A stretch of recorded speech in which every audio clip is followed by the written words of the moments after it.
اعوذ باللہ من الشیطان الرجیم بسم اللہ الرحمن الرحیم ربی اشرح لی صدری ویسر لی امری واحلل عقدۃ من لسانی یفقہوا قولی ربی زدنی علما۔ سورہ بقرہ کی آیت نمبر 151۔ کما جیسا کہ ارسلنا ہم نے بھیجا، فیکم بیچ تمہارے اندر، رسولاً ایک پیغمبر، منکم تم میں سے، یتلو پڑھتا ہے، علیکم اوپر تمہارے، آیاتنا ہماری آیات، ویزکیکم اور پاک کرتا ہے تم کو، ویعلمکم اور سکھاتا ہے تم کو، ویعلمکم الکتاب اور سکھاتا ہے تم کو کتاب، والحکمت اور حکمت دانائی، ویعلمکم اور سکھاتا ہے تم کو ما جو لم نہیں تکون تھے تم تعلمون جانتے، اور وہ تمہیں وہ سکھاتا ہے جو تم جانتے نہیں تھے۔ جیسا کہ ہم نے تم میں ایک رسول بھیجا، یعنی قبلہ متعین کر کے، قبلہ مقرر کر کے اس نے اپنی نعمت تم پر تمام کی، ایسی ہی نعمت، ایسا ہی احسان تم پر ایک اور بھی کیا، اور وہ احسان یہ ہے کہ اس نے تم میں ایک رسول بھیجا۔ جس طرح رسول کا بھیجنا تم پر بڑا احسان ہے، اسی طرح قبلے کا مقرر کرنا بھی تمہارے اوپر تمہارے رب کا بہت بڑا احسان ہے۔ قبلہ مسلمانوں کے اتحاد کا مرکز ہے۔ مسلمان کئی موقعوں پر اختلاف رکھتے ہوں، لیکن عبادت کے وقت تو سب مسلمانوں نے قبلے کی طرف ہی رخ کرنا ہے۔ حج کے لیے صرف اس رب کے گھر کا ہی قصد کرنا ہے۔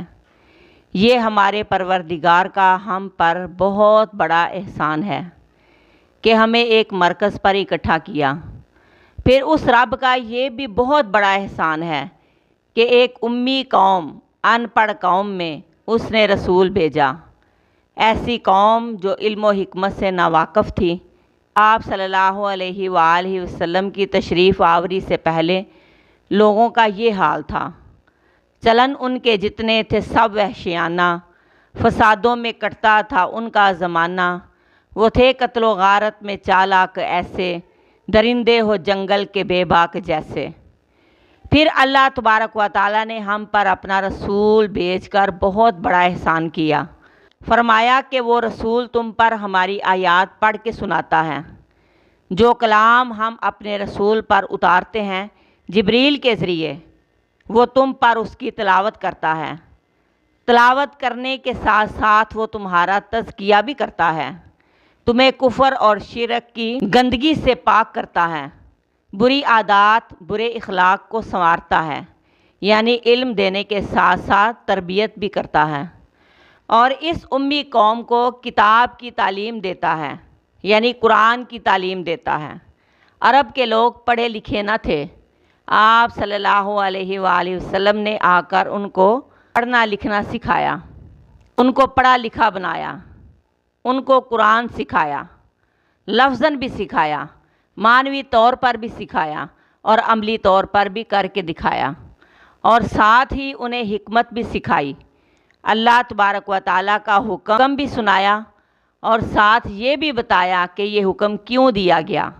پھر فرمایا کہ وہ تمہیں وہ سکھاتا ہے جو تم جانتے نہیں تھے، پہلے تمہیں پتہ ہی نہیں تھا۔ قرآن کا علم سیکھنے کے بعد تمہیں سچ اور جھوٹ میں فرق نظر آیا۔ قرآن کا علم ہی اصل علم ہے، یہی علم حقیقت پر مبنی ہے۔ آپ صلی اللہ علیہ وآلہ وسلم نے لوگوں کو جہالت کے اندھیروں سے نکالا، لوگوں کو ان کا مقصد حیات بتایا، اپنے پیدا کرنے والے کی پہچان کرائی۔ یہ سب کچھ ہمارے رب کا احسان ہی ہے کہ آج ہم جو علم حاصل کر رہے ہیں، جو سن اور سنا رہے ہیں، وہ ہمارے رب کا ہی احسان ہے کہ اس نے ہمیں اپنا رسول بھیج کر جہنم کی آگ سے بچا لیا۔